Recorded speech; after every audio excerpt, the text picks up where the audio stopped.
चलिए, what is science? Basic चीज है कि साइंस कहां से आया, पहली बार ये साइंस शब्द का इस्तेमाल किसने किया? So it is a Latin word, ठीक है। साइंस जो वर्ड आप कभी भी कहीं भी सुने किसी के मुंह से, तो ये पहली बार कहां से शुरू हुआ? ये एक लैटिन भाषा का शब्द है, ठीक है। साइंटिया, जिसका मतलब होता है नॉलेज, ज्ञान, या अ, अपूर्व अपूर्व ज्ञान या ट्रुथ, इस तरीके के इसके मीनिंग्स होते हैं। सबसे पहला जो इसका इजी मीनिंग होता है वो नॉलेज, ठीक है। सो बिल्कुल बिल्कुल लैटिन वर्ड है ये। और साइंस का मतलब यही है कि फैक्ट बेस्ड चीजें पढ़ना, नॉलेज लेना, ज्ञान लेना, क्रियोसिटी, हमारे ह्यूमन माइंड्स में जितने क्रियोसिटीज है उनके जवाब ढूंढना, है ना। कि ये हमेशा सेब नीचे ही क्यों गिरता, न्यूटन को अगर क्रियोसिटी नहीं होती तो क्या वो न्यूटन लॉ बना पाता, है ना। तो इसी तरीके से बच्चों, हर एक डिस्कवरी जो साइंस के अंदर होती है, या कोई थ्योरी हो, फैक्ट्स हो, वो सारे के सारे बिना किसी ऑब्जर्वेशन या क्यूरियोसिटी के क्रिएट या डिस्कवर हो ही नहीं सकते थे। आजकल आप लोग एक चीज देख रहे होंगे कि उस तरीके की डिस्कवरीज नहीं हो रही जो 90s में हो रही थी। उसका रीजन है क्योंकि कोई भी साइंटिफिक डिस्कवरी के लिए जो मूल सबसे पहला जो स्टेप होना चाहिए वो होना चाहिए ऑब्जर्वेशन, है ना। आपके पास टाइम होना चाहिए, साइंटिस्ट के पास टाइम होना चाहिए कि वो हमारे नेचर में किसी भी चीज को ऑब्जर्व करके उससे रिलेटेड अपनी थ्योरीज या उससे रिलेटेड ट्रू फैक्ट्स या लॉज क्रिएट कर सके। आज के साइंटिस्ट के पास इतना टाइम है ही नहीं, है ना, क्योंकि बाकी की चीजों में इतना व्यस्त उनको रखा जाता है। तो इसीलिए आप देखोगे आजकल वो उतनी डिस्कवरीज नहीं हो रही है, ठीक है। सीसीई के आगे कुछ नहीं था बच्चे, ठीक है, वहां से उसमें इतना ही आएगा, कॉन्टिन्यूस एंड कॉम्प्रिहेंसिव वैल्यूएशन से आगे कुछ नहीं था, ठीक है। सो डोंट वरी, पीडीएफ मिलेगा, मैंने कहा था ना आप लोगों को, मैं आपको पहले बताता हूँ, 2-3 दिन के इकट्ठे पीडीएफ आप लोगों को मिलेंगे, ठीक है। चलिए, the world science has been drive from the Latin word scientia, मैंने आपको बताया था अभी अभी, विच स्टैंड्स फॉर नॉलेज, जी हाँ, ज्ञान के लिए स्टैंड करता है वो। Science has been defined different by different person, देखिए हर एक पर्सन ने साइंस के बारे में अलग अलग चीजें बोली हैं। साइंस, किसी ने कुछ बोला है, किसी ने कुछ बोला है, ठीक है। बट जो 3-4 चीजें इंपॉर्टेंट है इन जनरल है, उसमें सबसे पहली है, और ये सबसे इंपॉर्टेंट है, कि the knowledge gain in a systematic way is a science. जी हाँ, जो हम सिस्टमेटिक तरीके से नॉलेज गेन करते हैं वही साइंस है। आपने देखा होगा, चाहे हम कोई भी हाइपोथेसिस का इस्तेमाल करें, कोई भी परिकल्पना से लगाएं, या कुछ भी ऑब्जर्वेशन करें, हम ऑब्जर्वेशन भी करते हैं ना, तो उसको भी सिस्टमेटिक रूप से करते हैं, है ना। सिस्टमेटिक रूप से, जैसे कि आपने सीड ऑब्जर्वेशन देखी होंगी, बहुत सारी वीडियोस देखी होंगी, उसमें सबसे पहला स्टेप क्या होता है सिस्टमेटिक? कॉन्टिन्यूटी, है ना। कॉन्टिन्यूसली वहां पर एक कैमरा लगा दिया जाता है ऑब्जर्वेशन के लिए, या अगर कोई 2-3 घंटे का ऑब्जर्वेशन है तो वहां पर आपको कॉन्टिन्यूसली बैठा रहना पड़ता है। तो वो क्या है? एक सिस्टमेटिक तरीके से आप नॉलेज को गेन कर रहे हो, क्योंकि आप उसमें फिर धीरे धीरे धीरे धीरे चेंज देखोगे, उनको फिर नोट करोगे, ठीक है।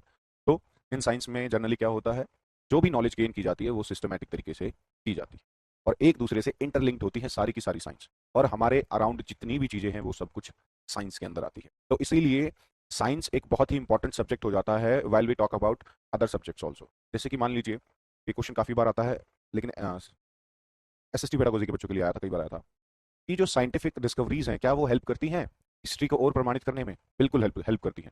उसमें सबसे अच्छा एग्जांपल मैं आपको बताऊं, कार्बन डेटिंग, ठीक है। कार्बन डेटिंग से हम जो भी चीजें एक्सकवेट करके निकालते हैं, या खुदाई करके जो आर्कोलॉजी के अंदर खुदाई करने के बाद जो चीजें निकलती हैं, उनके समय का कैसे पता चलता है? वो समय का पता चलता है कार्बन डेटिंग से, ठीक है। तो साइंस बहुत इंपॉर्टेंट होता है। The integration of general knowledge is a science, यानी कि सामान्य ज्ञान का एकीकरण करना, हर चीजों का मिलाव करना ही साइंस है, ठीक है। Science is a collection of fact truths, जी हाँ, ट्रू फैक्ट्स, इसमें बहुत सारे सत्य का मेल है। चलिए एक बात बताइए आप लोग बच्चे मुझे, कि फैक्ट्स कभी भी चेंज हो सकते हैं या नहीं हो सकते? जल्दी से कमेंट करके बताइए, चलिए जल्दी बताइए।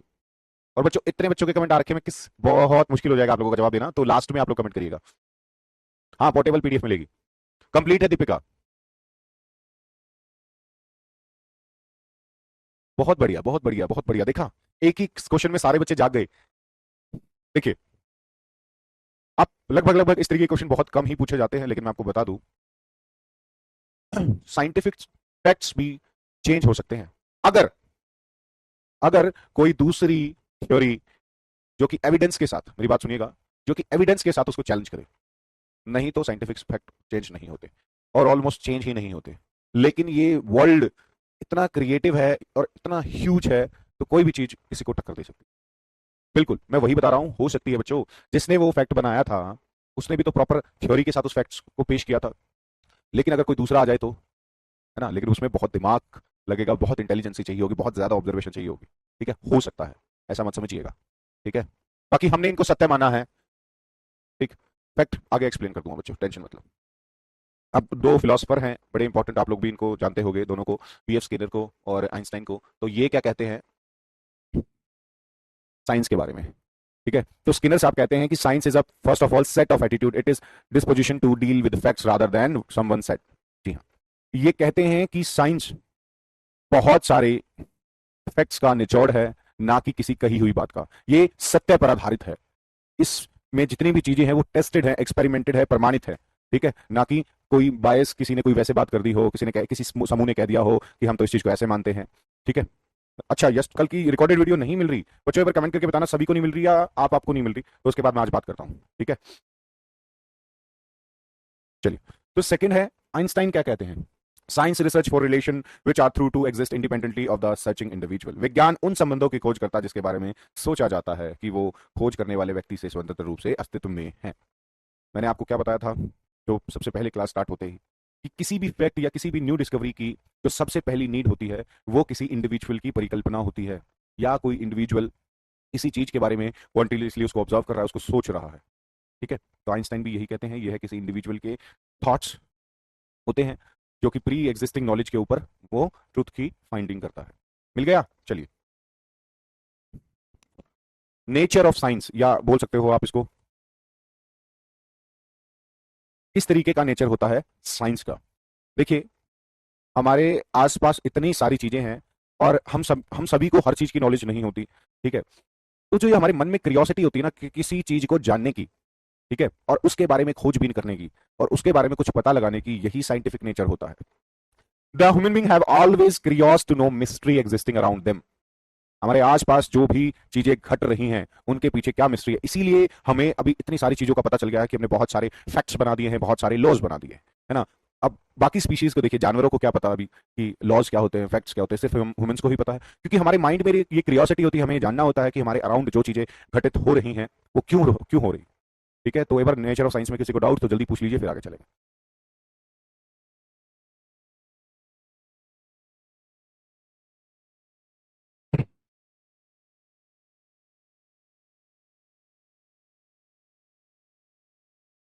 No doubt sir, repeat. अच्छा चलिए मैं बताता हूँ। साइंटिफिक नेचर भी आप बोल सकते हैं कि कैसा होता है। देखिए, हमारे आसपास बहुत सारी घटित होती हैं, अलग अलग तरीके के इवेंट्स होते हैं, बारिश होती है, ठीक है भाई, हवाएं चलती हैं। तो जो बाकी और स्पीशीज हैं उनको तो बस ये है कि हमें जीना है, लेकिन एक व्यक्ति या एक इंसान, ह्यूमन बींग्स ऐसे होते हैं, उनको बड़ी क्रियोसिटी होती है कि ये वर्ल्ड में जो ये सूरज आ रहा है जा रहा है, ये बारिश हो रही है नहीं हो रही है, ये पानी कभी बर्फ बन जाता है कभी उबलने लगता है, ये क्यों हो रहा है ना। तो सबसे पहले कोई भी इंसान के अंदर जो साइंटिफिक नेचर होता है ना, उसका सबसे पहला पॉइंट होता है उसके मन में चल रही क्यूरियोसिटी। ठीक है, कि वो उस मिस्ट्री को जाने। ठीक, तो इस बात को याद रखेगा, उस जो भी मिस्ट्री उसके आसपास घट रही है ना, उसको जानने की क्यूरियोसिटी, उसको समझने की, वही साइंटिफिक नेचर है। ठीक, अब इससे इजी कोई नहीं समझा पाएगा, और बहुत इजी बात मैंने आपको बता दी। ठीक, जी हाँ। एक तो एक बात आप पहली चीज ये समझिएगा, क्यूरियोसिटी क्रिएट हो रही है मन में चीजों को समझने की। दूसरा, जब भी हम इन क्यूरियोसिटीज को टेस्ट करेंगे, तो जो भी प्री एग्जिस्टिंग, भाई कुछ ना कुछ तो हमसे पहले किसी ने फैक्ट्स बनाए होंगे, उससे पहले किसी ने फैक्ट्स बनाए होंगे, उनके आधार पे ही तो करेंगे। So the science is always based on factual thing, ना कि किसी ने कुछ बोल दिया। हम तो भाई सच्ची चीजों को मानते हैं, जो देखते हैं उसको मानते हैं। ठीक है, तो साइंस के नेचर में ये चीजें एग्जाम में पूछ ली जा सकती हैं। तो दूसरा पॉइंट लिखिएगा, बेस्ड ऑन फैक्चुअल थिंग्स और true things. Various methodology have been adopted to know about the fact and it is various parameter, this is called scientific method। ठीक है, अलग अलग तरीके के मेथड्स का इस्तेमाल हम करते हैं। So we use different type of methods. अच्छा इंग्लिश में समझा दूं, तो अलग अलग टाइप के मेथड्स, वेरियस टाइप्स के मेथड्स का इस्तेमाल करते हैं हम, जितने भी फैक्ट्स हैं उनको जानने के लिए, या सिस्टमैटिक तरीके का इस्तेमाल करते हैं। And the third point is, in scientific studies facts are always analyse to know actual truth behind any phenomena process. जी हाँ, फैक्ट्स का ही इस्तेमाल किया जाता है जितने भी, जो भी इवेंट्स हो रहे हैं हमारे अराउंड, जो भी प्रोसेस चल रहा है, जो भी फिनोमेना है। ठीक है, तो ये चार चीज आप लोग याद रखिएगा। अब साइंस का किस तरीके का कैरेक्टर होता है, या किस तरीके की कैरेक्टरिस्टिक्स आपको देखने को मिलती है साइंस के अंदर। हाँ, आप लोग नोट्स बना सकते हो साथ के साथ, बहुत अच्छा रहेगा आप लोगों के लिए। इनफैक्ट जब मैं पढ़ता था मैं खुद भी नोट्स बनाता था साथ के साथ, चाहे मुझसे सर ने 3-4 लाइन बोली हो और मुझसे 2 लिखी गई हो, पर मैं लिखता था, क्योंकि एक बहुत अच्छी हैबिट होती है, आपको चीजें याद हो जाती है। थर्ड पॉइंट एक बार एक्सप्लेन कर दूं। थर्ड पॉइंट बच्चे बहुत ही ईजी है, इसमें सिर्फ ये कहा गया है कि फैक्ट्स जितने भी होते हैं उनको इस्तेमाल किया जाता है कि जो भी हमारे आसपास प्रोसेस चल रहा है उसको ट्रुथ बनाने के लिए। ठीक है,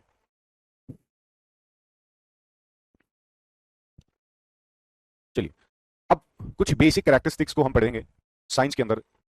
चाहे कैरेक्टरिस्टिक्स हो या साइंटिफिक नेचर हो, उसमें एक चीज सबसे इंपॉर्टेंट रहेगी, आप लोगों की क्यूरियोसिटी, इच्छा या इमेजिनेशन। ठीक है। सो हर चीज साइंस में तभी शुरू हुई जब किसी ने कोई इमेजिनेशन की, लेकिन वो इमेजिनेशन लॉजिकल होनी चाहिए। ये चीज, ये पॉइंट आप लोग डालिएगा, पहला पॉइंट डालिएगा साइंस कैरेक्टरिस्टिक्स के अंदर की लॉजिकल इमेजिनेशन। ठीक है, पॉइंट बना के लिखिएगा, लॉजिकल इमेजिनेशन। ठीक है। हम लॉजिकल कैसे होगी इमेजिनेशन? जैसे कि देखिए, राइट ब्रदर्स ने जब प्लेन की खोज की, एरोप्लेन की, तो उन्होंने जो लॉजिकल रीजनिंग लगाई, जैसे कि पहले उन्होंने किसी मक्खी की तरह उड़कर देखना सीखा तो अपने आप को पर लगाए, तो था तो वो लॉजिकल ही। ठीक है। फिर धीरे धीरे धीरे धीरे उन्होंने इंजन बनाया उसमें। आप आज भी देखोगे एरोप्लेन्स के अंदर बिल्कुल ऐसे विंग्स होते हैं जैसे कि कोई पंछी उड़ रहा हो। ठीक है। तो वो लॉजिक उन्होंने कहाँ से लिया? उन पंछियों से लिया। या आप हेलीकॉप्टर को देखेंगे जिसके ऊपर पूरे पूरे ऐसे पंखा सा बना हुआ होता है, वो लॉजिक उन्होंने कहाँ लिया? जो आजकल ये मॉस्किटोस होते हैं ना, जिनके ऊपर ऐसे घूमता रहता है। तो कहीं ना कहीं किसी ना किसी चीज से इंस्पायर्ड होकर ही कोई ना कोई डिस्कवरी होती है, लेकिन जितनी इमेजिनेशन उन्होंने की वो सारी लॉजिकली की। समझ में आ रही है आप लोगों को मेरी बात? ठीक है। तो सबसे पहला पॉइंट लिखिएगा, लॉजिकल इमेजिनेशन। ठीक है। चाहे वो कितनी भी थ्योरीज हो, हाइपोथेसिस हो, वो सारी की सारी इमेजिनेशन से शुरू हुई। ठीक है। और फिर उनको बाद में वैलिडिटी मिल गई। जी हाँ, science always relies on logical and as well as imagination. ठीक है, लॉजिकल इमेजिनेशन होनी चाहिए। All theories and hypothesis start with imagination. The validity for this hypothesis is tested by scientific method. ये चीज लिखिएगा। एक और पॉइंट बनाइएगा आप लोग, the hypothesis is tested by scientific method. ठीक है। हम हाइपोथेसिस, हम अपनी परिकल्पना जो हमने सोचा, उसको कैसे टेस्ट कर सकते हैं? With scientific method. हाँ, दोनों दोनों लेक्चर्स की आपको मिल जाएगी। ठीक है। जब हमने अपने साइंटिफिक मेथड से, बच्चों, जब में हमने वैज्ञानिक तरीके से अपनी परिकल्पना को टेस्ट किया, तो उसके बाद क्या बने? फैक्ट्स। और फाइनली हमें लॉजिकल आंसर मिलता है। ठीक है। तो इस चीज को आप लोग नोट डाउन कर लीजिएगा। सेकंड पॉइंट आता है, साइंस इज अ डायनामिक। ये मैंने आपको आते ही बता दिया था कि आपको हर सब्जेक्ट के अंदर साइंस देखने को मिलेगा। बहुत ही वास्ट है, डायनामिक है, आपके चारों तरफ ही साइंस है। ठीक। So science is a dynamic because it is an ongoing process which seek new information and refine the older one। आप लोगों से मैंने क्वेश्चन पूछा था कि क्या फैक्ट्स चेंज हो सकते हैं, ये उसी का जवाब है। ठीक है। निरंतर रूप से हम चीजों को चेंज करते जा रहे हैं, चाहे वो आज के समय में आप लोगों को गैजेट्स क्यों ना हो गए हों।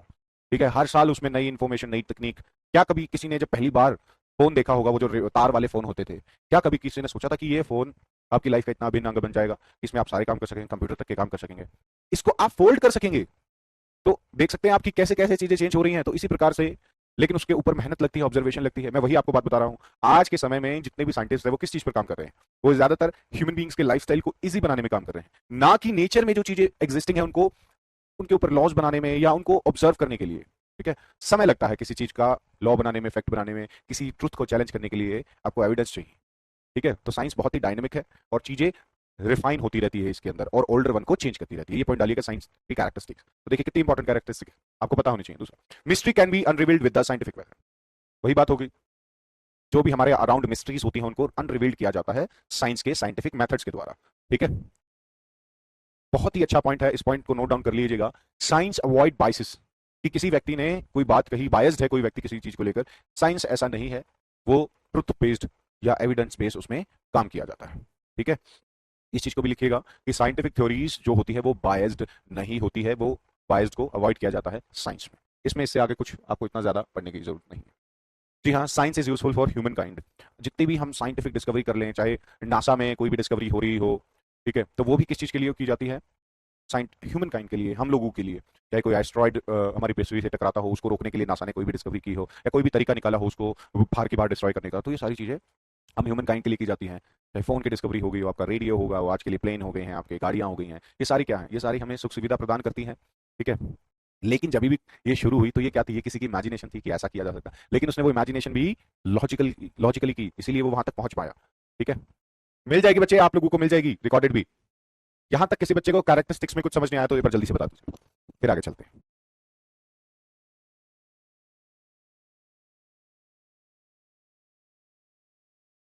और आई थिंक पिछले या इस वाले सीटेट में इंग्लिश में, हाँ, इंग्लिश या हिंदी में निबंध भी आया था।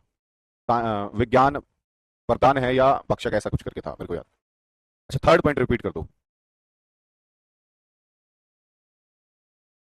ऑल क्लियर, बहुत बढ़िया। चलिए थर्ड पॉइंट फिर रिपीट कर देता हूं कि हम साइंटिफिक डिस्कवरी कर ले, लॉज बना ले, फैक्ट्स बना ले, ये सारे क्या क्यों कर रहे हैं? क्योंकि ये ह्यूमन काइंड के लिए यूजफुल है। देखिए आज के टाइम में मौसम विभाग के पास अच्छे यंत्र हैं जो कि उनको मौसम की जानकारी देते हैं सैटेलाइट के द्वारा। तो वो किसके लिए फायदेमंद है? हम ह्यूमंस के लिए। हमें पता चल जाता है कि इस महीने इतनी बारिश होने वाली है। ठीक है, तो ह्यूमन काइंड के लिए इनका इस्तेमाल किया जाता है। सपोज करिए, देखिए, अगर हमें किसी चीज की जरूरत ही नहीं है तो आपको लगता है हम उसकी डिस्कवरी करेंगे? हर साइंटिस्ट, ज्यादातर जो डिस्कवरीज हुई हैं, ज्यादातर, मैं हर एक डिस्कवरी की नहीं कहूंगा, वो मनुष्य की यूजेस के लिए ही की गई है। ठीक है, चाहे उसमें आपको ट्रेन का बनना हो गया हो, फोन का बनना हो गया हो, ठीक है, ताकि मनुष्य उसको इस्तेमाल कर सके। बिल्कुल सही बात बताई आपने, विज्ञान वरदान है या अभिशाप, ये पूरा आया था पिछली बार के सीटेट में। ठीक है, तो उसको आप लोग देख सकते हैं। चलिए, अब इंपॉर्टेंट कंपोनेंट के बारे में पढ़ेंगे हम साइंस के, और ये बहुत ही इंपॉर्टेंट है। इन लोगों को, इनको आप मार्क कर लीजिएगा, पॉइंट बना लीजिएगा। पहले ही सबसे पहले लिखिएगा फैक्ट्स, दूसरा लिखिएगा हाइपोथेसिस, तीसरा लिखिएगा नेचुरल लॉज या साइंटिफिक लॉज, चौथा लिखिएगा आप लोग थ्योरीज।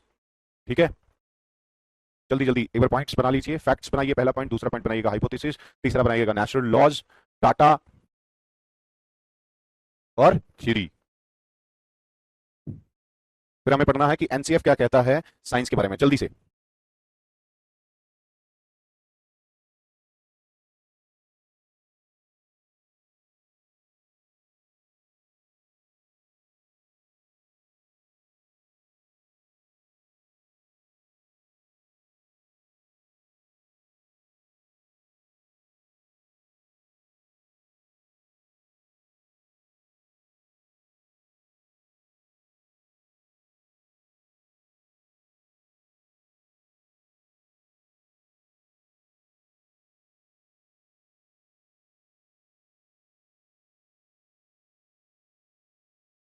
चलिए, हाँ, तो पहला, facts, there are the things that really exist around us and very true. देखिए क्या शब्द का इस्तेमाल किया, बहुत ही सत्य, वेरी ट्रू। ठीक है, क्योंकि कोई भी फैक्ट जब तक चैलेंज नहीं हो सकता, ये चीज आपके साथ साथ नोट डाउन कर लीजिएगा, जब तक कोई एविडेंस ना मिल जाए और प्रॉपर थ्योरी के साथ। ठीक है, तो प्रॉपर थ्योरी और प्रॉपर एविडेंस, प्रॉपर डिस्कवरी जब तक नहीं आएगी, कोई भी फैक्ट्स चेंज नहीं हो सकता, और फैक्ट्स आर ट्रू। ठीक है, बहुत मुश्किल है फैक्ट्स को चेंज करना, लेकिन चेंज हो सकता है। ठीक है, क्या क्या आना चाहिए, लिख लीजिएगा, प्रॉपर थ्योरी हो, न्यू एविडेंस हो। ठीक है, तो ये दोनों चीजें लिखिएगा। सेकंड पार्ट, हाइपोथेसिस, जी हाँ, परिकल्पना। जितनी भी प्री एग्जिस्टिंग नॉलेज होती है, उनकी सहायता से हम कोई भी गैसेस करते हैं। ये क्या होता है, गैस करना होता है। ठीक है, जिनको हम साइंटिफिक मेथड से फिर प्रूव करते हैं। हाइपोथेसिस और फैक्ट्स में किसी बच्चे को कुछ समझ नहीं आया तो जल्दी बताइए। बिना किसी हाइपोथेसिस के कोई भी डिस्कवरी नहीं हो सकती। जितने भी पुराने साइंटिस्ट थे, जिन्होंने जो भी डिस्कवरी की होगी, सबसे पहले उन्होंने अपने मन में कोई परिकल्पना बनाई होगी। ठीक है, आफरीन बच्चे, क्या समझ नहीं आया, जल्दी बताइए। जस्ट गैसेस नहीं होते, hypothesis are guesses with pre existing knowledge. ये शब्द आप लोग डाल लीजिएगा, बिल्कुल सटीक डेफिनेशन मैंने आपको बता दी है। ठीक है, जो भी परिकल्पना हम करते हैं साइंटिफिक हाइपोथेसिस की, अगर हम बात करेंगे, ठीक है, वो कैसे करेंगे, प्री एग्जिस्टिंग जितनी भी हमारे पास नॉलेज है उसी से लेकर। अब जैसे मान लीजिए किसी इंसान को नॉलेज है, थोड़ी कम नॉलेज है, जितना उसको पता है वो उसी के आधार पे ही तो सोच पाएगा, या उसी के आधार पे ही तो चीजों को ऑब्जर्व कर पाएगा। ठीक है, जिस इंसान को जितना ज्ञान होता है वो उसी आधार पे तो चीजों को समझ सकता है। आई बात आपको समझ में, जल्दी बताइए। ठीक है, फिर उसने उसको, उसके पास जितनी नॉलेज थी, उसने उसी नॉलेज से उसको ऑब्जर्व किया और टेस्ट करके देखा अपनी कल्पना को कि क्या वो सही है या नहीं है। ठीक है, जल्दी से बताइए। बिल्कुल बिल्कुल हो सकते हैं हाइपोथेसिस रोग। अरे आपकी परिकल्पना गलत भी तो हो सकती है, तभी तो आप उसको, जो आपके पास साइंटिफिक नॉलेज है उससे टेस्ट करके देख रहे हो, उससे एक्सपेरिमेंट करके देख रहे हो। ठीक है, तो किसी भी एक्सपेरिमेंट से पहले आप क्या करते हो, हाइपोथेसिस करते हो। ठीक है, प्री एग्जिस्टिंग नॉलेज को इकट्ठा करते हो। ठीक है, उससे फिर एक्सपेरिमेंट करते हो, जो भी आपने हाइपोथेसिस या जो भी सोचा हो। Difference between hypothesis and fact, बहुत बड़ा डिफरेंस है, बहुत बड़ा। फैक्ट्स ट्रूथ होते हैं, यूनिवर्सल ट्रूथ होते हैं, क्योंकि अभी तक वो चेंज नहीं हुए हैं। चेंज हो जाएंगे उसके बाद दूसरी बात है, अभी तक तो वही ट्रूथ है। दूसरी चीज, हाइपोथेसिस ट्रूथ नहीं होते हैं, वो आप परिकल्पना कर रहे हो, उसको सत्य बनाना है अभी आपको, एक्सपेरिमेंट ऑब्जर्वेशन करनी है अभी आपने, वो आपकी किसी इंडिविजुअल की परिकल्पना है। ठीक है, बताइए अभी भी किसी को समझ नहीं आया तो, अच्छा बोर्ड से साइड हो जाए, कुछ बच्चों को तो बस नोट्स करने हैं, चलिए कोई नहीं, कर लीजिए। क्या नहीं आया बच्चे, एक एक बच्चे को समझ में आना चाहिए, क्योंकि यहां से डायरेक्ट क्वेश्चन आते हैं।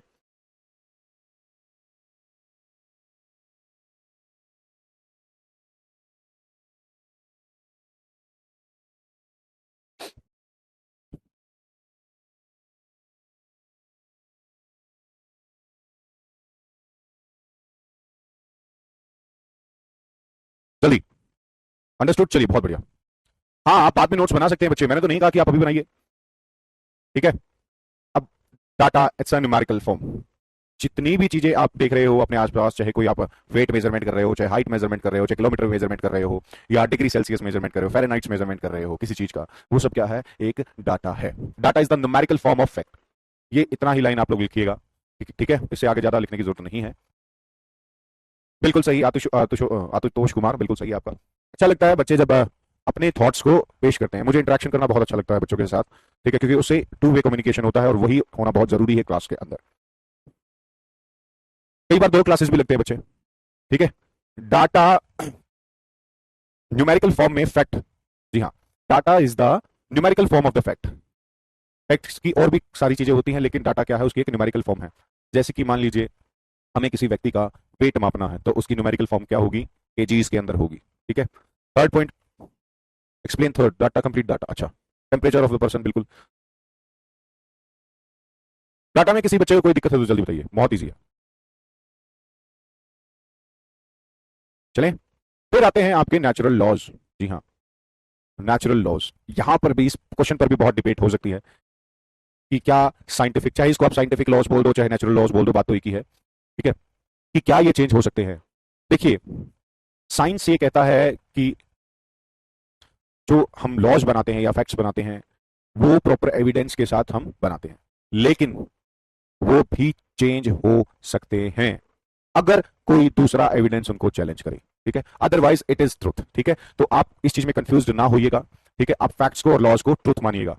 ठीक है, क्योंकि वो लॉजिकली थिंकिंग और एविडेंस और पूरी साइंटिफिक कम्युनिटी की बहस के बाद और सब एविडेंस के बाद उनको बनाया गया है। ठीक है, तो साइंटिस्ट के लिए यही ट्रू है, फैक्ट्स और लॉज।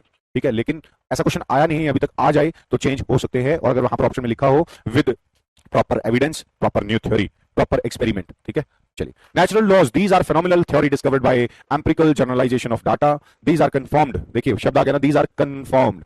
तो नेचुरल लॉज को क्या किया जाता है? कंफर्म्ड किया जाता है एंड वेरीफाइड किया जाता है by arguments and fact statements of what always happen in a circumstances. ठीक है, बहुत सारे अलग अलग परिस्थितियों के अंदर जितने भी फैक्ट्स का इस्तेमाल करके इन स्टेटमेंट को दिखाया जाता है, तब जाके लॉज बनते हैं। बच्चे, different between fact and laws. Laws के अंदर फैक्ट्स का इस्तेमाल करके उन लॉज को सिद्ध किया जाता है। ठीक है, तो ये बात आप लोग समझ लीजिएगा। ठीक, चलिए अब आगे। सर मैथ्स ग्रुप है हमारा, कौन कौन सा सब्जेक्ट पढ़ना है? बच्चे, आपको पढ़ना है हिंदी, इंग्लिश, अपना मैथ्स। ठीक है, थोड़ा सीडीपी भी पढ़ लीजिएगा और पेडागोजी तो मैं आपको पढ़ा। बिल्कुल, मैंने आपको वही बताया कि लॉज फैक्ट्स का इस्तेमाल करके बनते हैं। यह एक बहुत बड़ा डिफरेंस है। ठीक है, फैक्ट्स में लॉज का इस्तेमाल नहीं होगा, लॉज में फैक्ट्स का इस्तेमाल होगा। क्योंकि बिना लॉजिकली फैक्ट्स या परफेक्ट फैक्ट्स के आप लॉज को बना ही नहीं सकते। चलिए अब बात करते हैं थ्योरी की। जी हाँ, a well substances explanation mechanism of some aspects of natural world can incorporate fixed laws, inference and tested hypothesis। जी हाँ, एनआरसी 1998 में एनआरसी ने इसको दिया है। एक सेकंड बच्चों।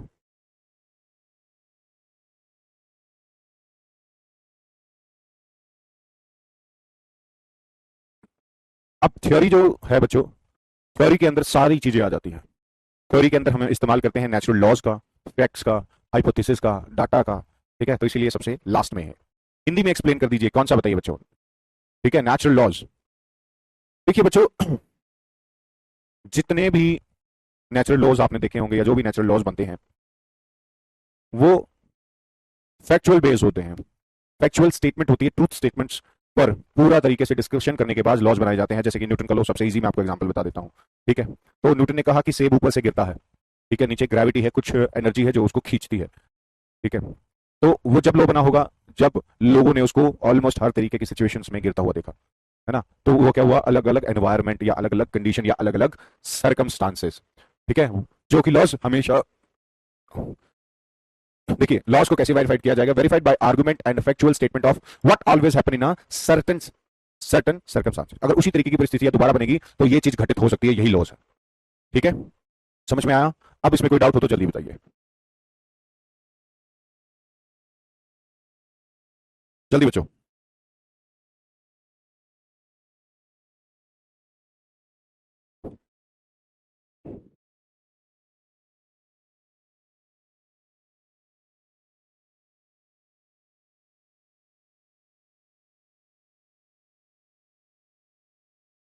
चलें, थ्योरीज और इसमें भी एक बहुत बड़ा डिफरेंस है कि थ्योरीज के अंदर नेचुरल लॉज का इस्तेमाल किया जाता है, लेकिन किसी थ्योरी को लॉज में इस्तेमाल नहीं किया जाता। ठीक है, वो उसका एक पार्ट हो सकती है, ये उसका पार्ट नहीं हो सकती। चलिए आगे। चलिए, ये बहुत इंपॉर्टेंट है, एक नंबर का क्वेश्चन यहां से जरूर आएगा, देखने को मिलेगा आपको। ठीक है, कि साइंस करिकुलम। ठीक है, मैं सारी पैडागोजी की क्लास लूंगा आप लोगों की। ठीक है, कि साइंस करिकुलम। तो करिकुलम में मैं आपको पढ़ाऊंगा एनसीएफ 2005। ठीक है, तो उसमें सबसे इंपॉर्टेंट टॉपिक ये मैंने यहां पर लगा दिया है एनसीएफ से भी, कि एनसीएफ क्या कहता है करिकुलम के बारे में, साइंस करिकुलम के बारे में। ठीक, तो मैं कुछ लाइन मार्क्स करूंगा, इनको अपना पॉइंट बना लीजिएगा बच्चों। ठीक है, हाँ।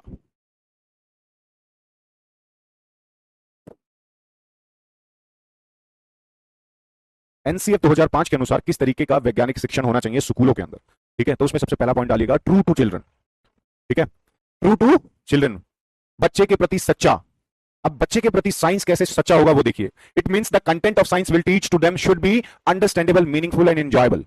ठीक है, समझिएगा, तीनों पॉइंट्स लिखिएगा कि ट्रू टू चिल्ड्रंस में लिखिएगा बच्चे के लिए कैसा होना चाहिए जो भी साइंस पढ़ाई जाएगी स्कूली स्तर पर। सबसे पहली बात, वो उसकी क्लास के हिसाब से उसको अंडरस्टैंडेबल होना चाहिए, एक पॉइंट डालिएगा। दूसरा डालिएगा मीनिंगफुल होना चाहिए। ठीक है, उसको चीजें मीनिंगफुल होनी चाहिए। तीसरा पॉइंट डालेगा वो उसको एंजॉय करके पढ़े, साइंस को उसको बोझ ना लगे। एंड इनफैक्ट मैं अपना एक्सपीरियंस शेयर कर सकता हूं, साइंस एक ऐसा सब्जेक्ट था जिसमें इसकी क्लास स्टार्ट होने में ही इतना मजा आता था, चाहे वो केमिस्ट्री की हो, फिजिक्स की हो, बायो की हो, क्योंकि रोज आप एक नई मिस्ट्री को अनरिवील कर रहे थे, है ना। जब भी आप बचपन में सोचोगे कि जब आपको पहली बार टीचर ने सॉलिड लिक्विड गैस के बारे में बताया तो कितना अच्छा लगा होगा, आपने घर पे आके बताया होगा पापा मुझे तो इसके बारे में पता है ना। रेनबो में 7 रंग कैसे बनते हैं, तो बच्चे उसको एंजॉय करें, बच्चे के मन में जितने क्यूरियोसिटीज हो उनके जवाब उसको मिल सके, मीनिंगफुल हो, अंडरस्टैंडेबल हो, तो ये होता है ट्रू साइंस फॉर चिल्ड्रन।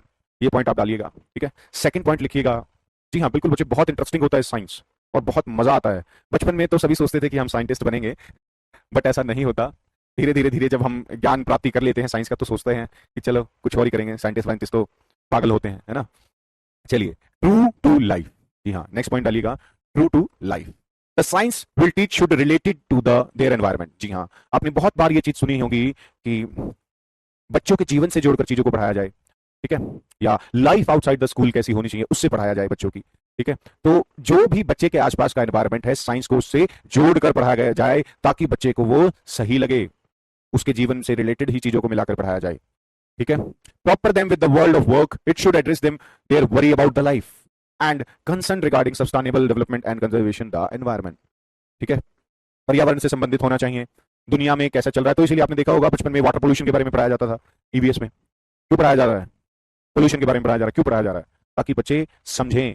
ठीक है, चीजों को। अब नेक्स्ट आता है, देखिए, ट्रू टू चिल्ड्रन हो गया, ट्रू टू लाइफ हो गया, अब थर्ड पॉइंट आता है ट्रू टू साइंस। ठीक है, the content of science we teach to children should be project important aspects of the content suitable level. जी हाँ, जिस भी लेवल का बच्चा हो, चाहे मीडियम स्कूल का हो, हायर स्कूल का हो या लोअर लेवल स्कूल का हो, जो भी कंटेंट आप उसको पढ़ाएंगे वो उसको एक तो समझ में आना चाहिए और उसकी एज के अकॉर्डिंग सुटेबल होना चाहिए। ठीक है, ताकि देखिए उसकी एज के अकॉर्डिंग सुटेबल होगा ना बच्चे के लिए, तो वो अच्छे तरीके से उसको लर्न कर पाएगा। दूसरी चीज, वो एंगेज रहेगा क्लास के अंदर। ठीक है, जी हाँ, it should be engaging the child, मैंने वही आपको बताया, the process of acquiring and validation scientific knowledge and information. ठीक, और क्लास में वेरियस एक्सपेरिमेंट कराए जाएं। शायद नेक्स्ट टू नेक्स्ट क्लास में आप लोगों के लिए साइंटिफिक साइंस टीचिंग मेथड्स की बहुत इंपॉर्टेंट क्लास रहेगी कि साइंस टीचिंग में कौन कौन से मेथड्स का इस्तेमाल किया जाता है। किसी बच्चे को पता है तो एक बार जल्दी से कमेंट करके बताओ। ठीक है, हाँ, ओवर होने का टाइम हो गया है, बट क्या करें, ये कंप्लीट करना बहुत जरूरी है, ये बहुत बड़ा टॉपिक है। कल इसी से रिलेटेड मैं आपको क्वेश्चन आंसर्स कराऊंगा। ठीक है, इसी से रिलेटेड हम क्वेश्चन आंसर्स करेंगे।